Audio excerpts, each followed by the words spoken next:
Hello,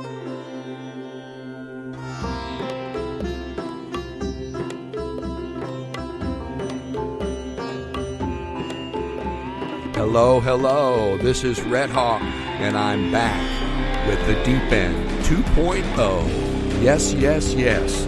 We are back. And I have a special host with us that I hope is going to hang with us, Marianne Rudis, and we'll get to her in a moment. But I want to talk to you about who we are today. We are a place where we can explore, discuss, and address those issues and processes that life can't do without. Who are we as a species? Where are we going? How did we get here? And it's not about trying to figure it all out, but it's about living fully in the face of the mystery. So here we are, practicing that wonderful, wonderful exercise called aerobics, practicing the mystery making, indulging in it, exercising it every time we can, contemplating our own existence here at the Deep End.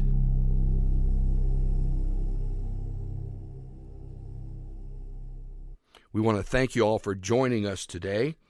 We hope we have a good show for you. We have a half-hour show, and I didn't even think about pushing a clock or something. Maybe I could get Marianne to hit her clock or look at the clock up on the wall and get us to be within our space perimeters. Today we're going to talk about who we are as a show. You know, we've used the languages of religion and spirituality and science to talk about the condition of human beings and who we are and how we've come to be here. We really are about this place where we try to address the emerging myth of our time. The whole way that we were in the world, the way we developed mystery, the way we lived in this life, the way we depended on the church or the temple or a religion to live our day-to-day life and make sense of it. And today, how we have science to do that, and how we're in this time between what I might call a painful labor and a difficult birth, giving rise to this new myth, this new way of being in the world. And it seems to me there are three orders of wonder, the way we discuss this myth that is emerging, this way of living in the world, and that's what I mean by myth. There's three orders of wonder. There's the level of being, how things came to be. You know, we've got the Big Bang, we've got all the sciences of astronomy and physics. And then there's the order of wonder that is couched in the first order of being, and it's called life. Somehow self-replicating cells happened, and we don't really know how this happened. We're exploring it all over the place, but it's a level of wonder. And we have all the biosciences from medicine to biology to zoology, trying to understand this unbelievable place called life. What a wonderful, full of wonder level. And then the third order of wonder, consciousness. What is going on? Something funky is really going on this consciousness front. And so here we are at the deep end, at the level of all these wonders couched within this human event that I am, that you are, that Marianne is. And here we are. And all we want to do is explore these ideas. We want to reach a little bit. We want to take each thread and pull on it and see where it'll go all the way. And I'll be honest, that's where it comes to our guest host today. Our guest host, which I hope I won't call guest for many more podcasts. So here we are.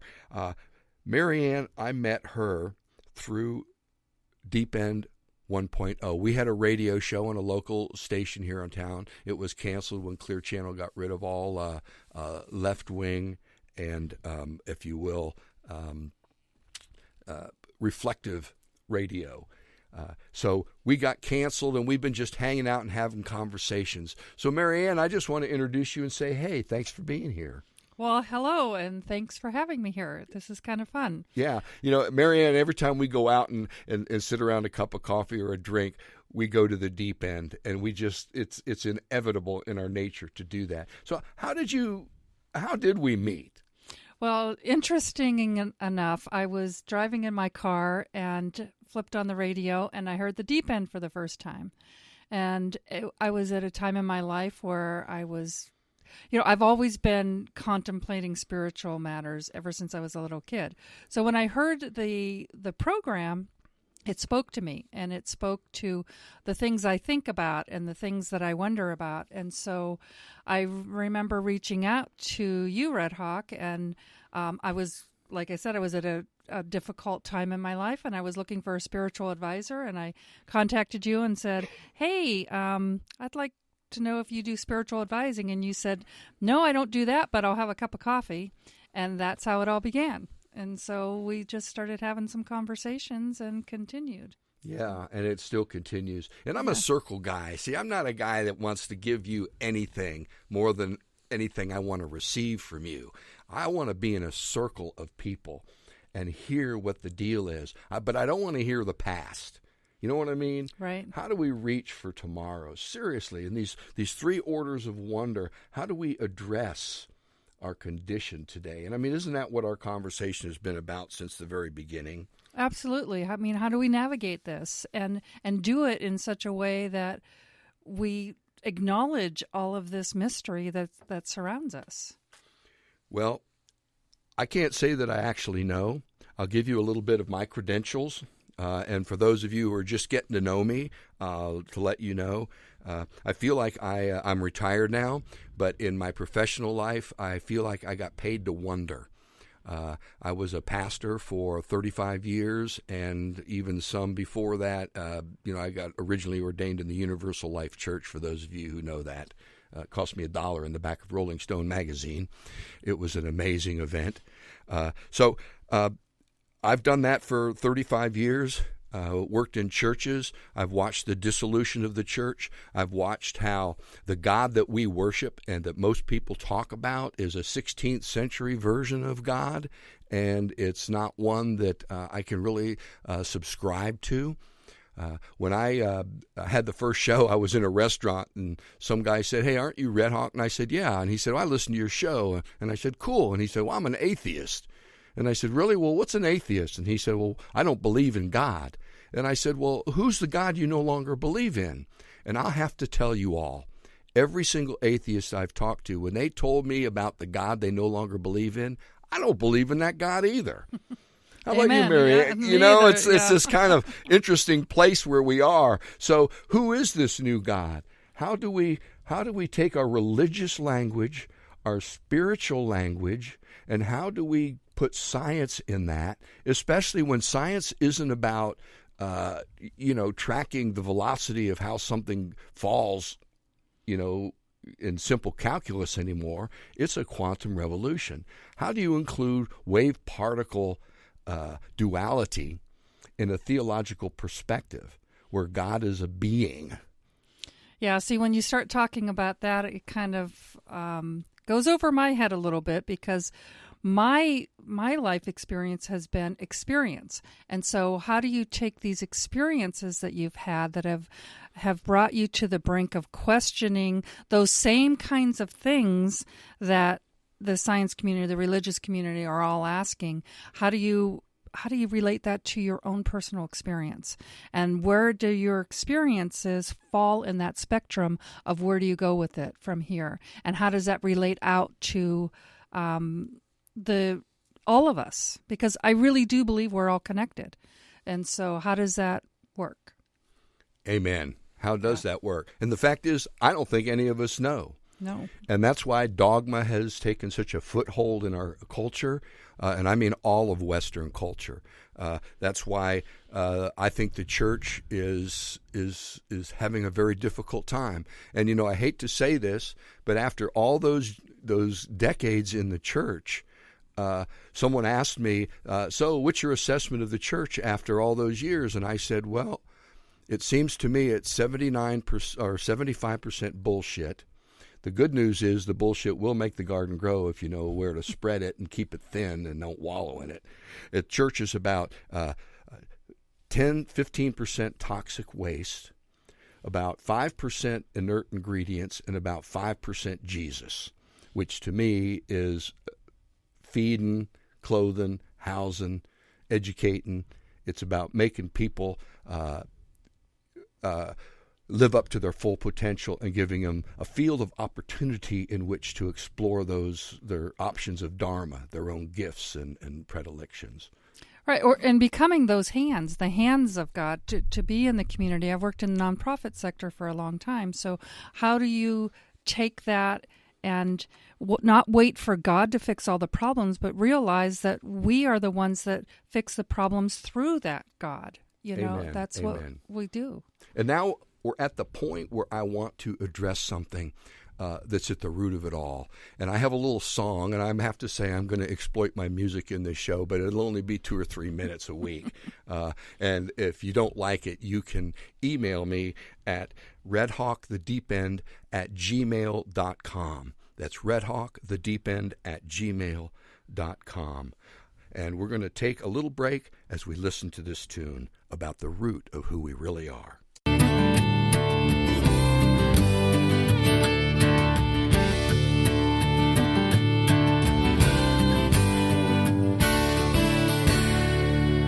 Music has saved me, helped me keep my sanity. Even though the times they change, something stays the same. And they call it love. I can hear it calling me. Love, gonna help me see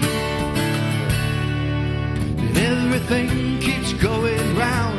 What was up becomes down.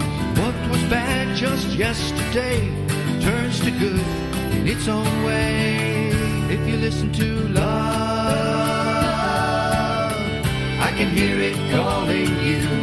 Love, it'll see you through.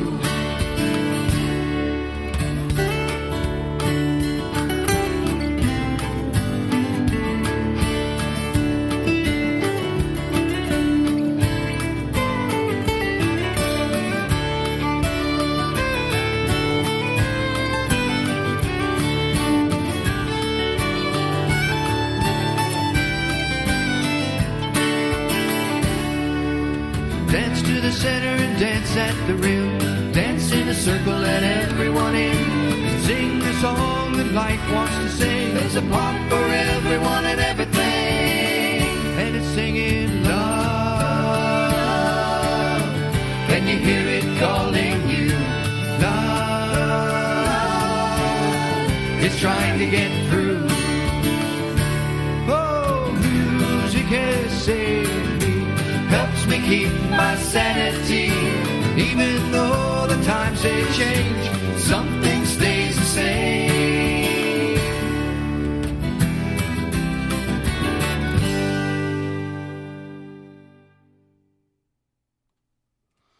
We hope you enjoyed that. Actually, I kind of enjoyed it. I haven't heard that song in a while. What we're doing here really does add up to this single thing. It's about love. Because I want to share with you something that's very close to my heart and that this show came out of within me. There's this threat to the human species right now, to the human family. If something happens and we become extinct, life will keep going on. It's not going to stop. It really won't. It'll take different forms. But the human family has put itself in deep peril. So what is the biggest threat to the human family? And I really believe that the biggest threat to the human race is the way we think. Our thinking no longer is consistent with the song that I just shared, which is love. And I'll be honest, that's why music is so important to me. It's a refuge. And it's not just a refuge, it's a refuge that informs. And we're going to do a show on music. We're going to do a show on consciousness, on being, on religion and spirituality, which is next week. I'll talk more about that in just a little bit.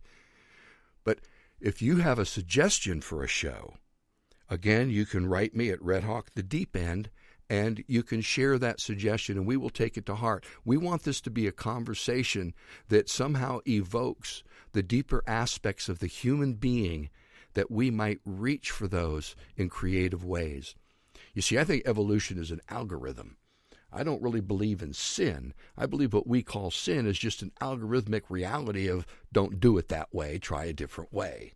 If evolution gets something wrong, it doesn't keep doing it. It doesn't beat itself up for getting it wrong. It continues and tries other ways of doing it. Where do you think your eye came from and light sensitivity? My gosh, how many eons did it take the eye to develop so that we could see within this narrow spectrum that still allows us to have an abundant life? And how do we take that seeing and put it within a context of nature and earth that is now consistent so that we are in accord? And that's what every religion and spirituality is about. I believe science is the language of accountability, where we can somehow put ourselves in accord, because the assumptions we've made about reality are incorrect. And we're now experiencing the backwash from that. And I'm going to defer to Marianne just a second to make sure I'm not going too far out. Well, for me, you never go too far out. That could be dangerous. That could be a little dangerous, but no, I kind of get exactly what you're talking about, where it's science is a part of the answers that we're all looking for, and it's giving us insights that we may not have that connect with spirituality. So science and religion coming together, I think, there's books on that, I believe. There are books on that. That's right. Yeah. Well, and we're going to address that. I think it's very important that we do. Again, what we're really about here at the Deep End, and that's what this show is about, is what we're about. That's the subject this week, is our mission, if you will. It really is about how we find ways of talking about our situation today. I mean, if you look at especially Western culture, where we're free, and you look at all the different ways of looking at things and how people are now actually poo-pooing science. And science is not a dogma. It's not a belief system. And I want to confess that I've kind of given up belief. One Lent about 10 years ago, I gave up belief for Lent, and it worked out so well that I just never picked it back up. And it leaves me in a very tenuous place, especially as a pastor for those last 10 years. But we created little eddies of conversation, of which the Deep End was one. Well, and the thing about belief is, when you have a belief and you never question it, and you don't even realize that's what you're operating out of. So when you said, we need to look at the way we think and change the way we think, absolutely. And because we're not even seeing that we're going down these roads that are based on possibly false beliefs. Amen. Well, and they are built on false beliefs. I mean, if you think of the Industrial Revolution, coal was an amazing thing, as was the Franklin stove. And we powered a whole industry of civilization that is now coming back to roost in ways that, we don't want to admit it. I mean, we really, our president now, the committee, the EPA, they all are now purging all the sites of any concept of climate change.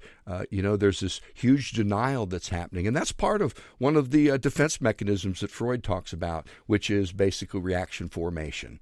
And we are in the middle of a hell of a reaction formation to the peril of the human family.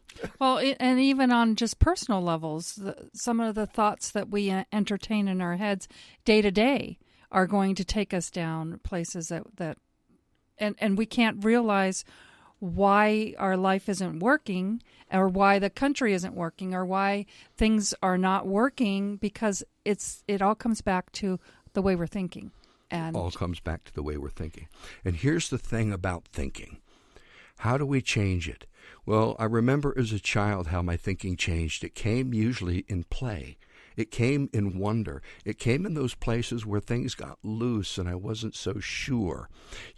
I want to share one last story, and this was performed by Lily Tomlin in a play called The Search for Intelligent Life in the Universe by Jane Wagner. And she talks about she was on the way to a play, and they stopped to look at the stars. And as usual, they felt in awe. And then she felt even deeper in awe at this capacity that we humans have to feel in awe about something.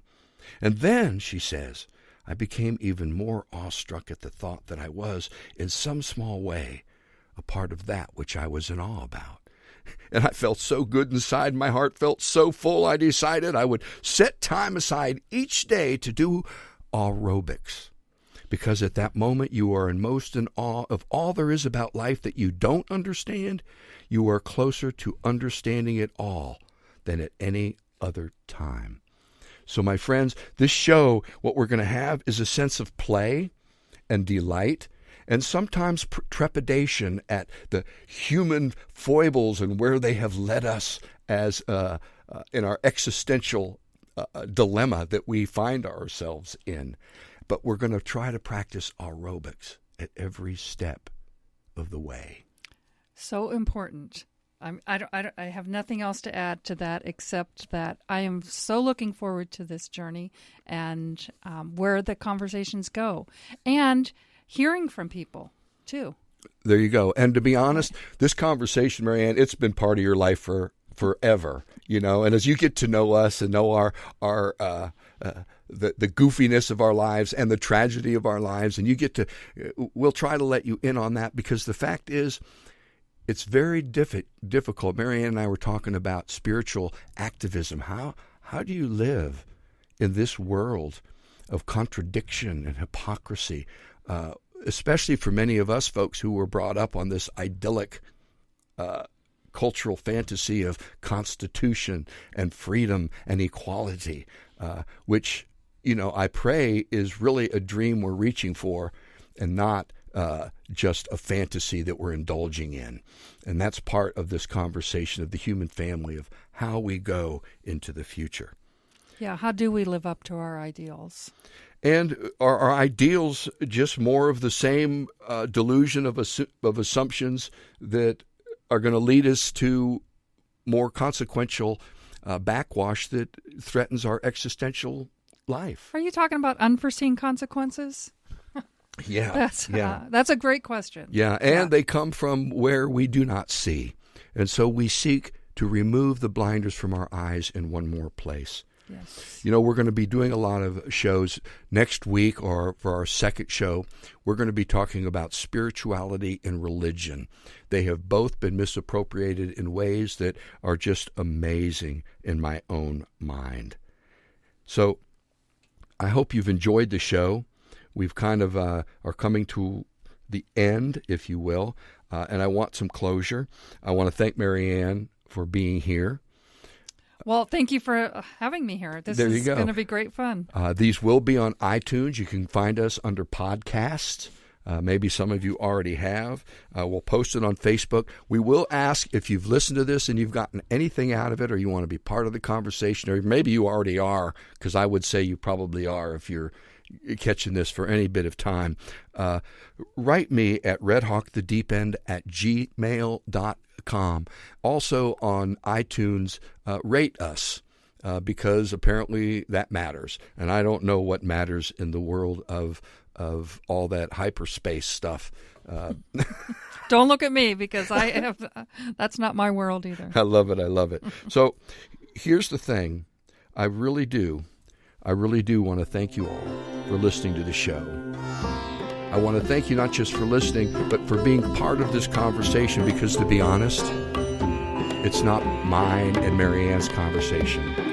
It's our conversation. The human family, you know, I get stuck at the Science Channel a whole lot. The human family's in deep doo-doo. I'm serious, and we all need to find new ways of talking about what it is. The language of spirituality and religion fall way too short of the world in which we live. A world of I say iPhones, but they're not just iPhones. These are computers. What you're listening to this show on is a computer. And you're now plugged in. You're part of it. It's integral. So what are we going to do? One, we create circles. We create circles where we seek to find new ways, where we seek to grow fresh fruit, where we put new things together and hybridize them in ways that create new realities. And that's what we do at the Deep End. God's peace, and may the One be with you.